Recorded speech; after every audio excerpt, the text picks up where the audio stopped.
dernière question, je dis bien une dernière question.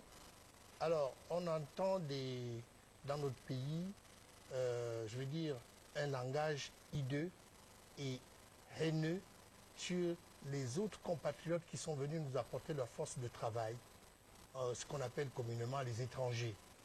Alors, de tous bords, comment vous voyez ce comportement? Est-ce que c'est un comportement qui mérite sa place?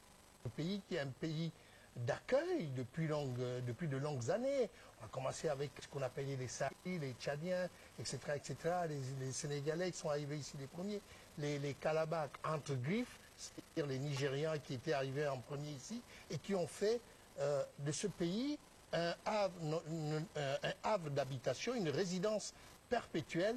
Mais nous remarquons que vous, les hommes politiques, et il y a une certaine odeur de haine qui ressort dans les déclarations que chaque homme politique, du moins les hommes politiques, font à travers les ondes. Est-ce que vous condamnez ça? Est-ce que c'est une bonne façon de faire de la politique? Est-ce que c'est un rejet qu'on doit faire des autres, ceux qui sont venus nous apporter leur concours et leur force de travail? Il y a une loi 3798 du 20 juillet 1999 qui porte sur le code de la nationalité. Et selon l'article 3 et l'article 33 du code de la nationalité, tous les Gabonais qui sont Gabonais, je synthétise, sont Gabonais et jouissent du droit d'être Gabonais, quelle que soit la manière dont ils sont devenus Gabonais.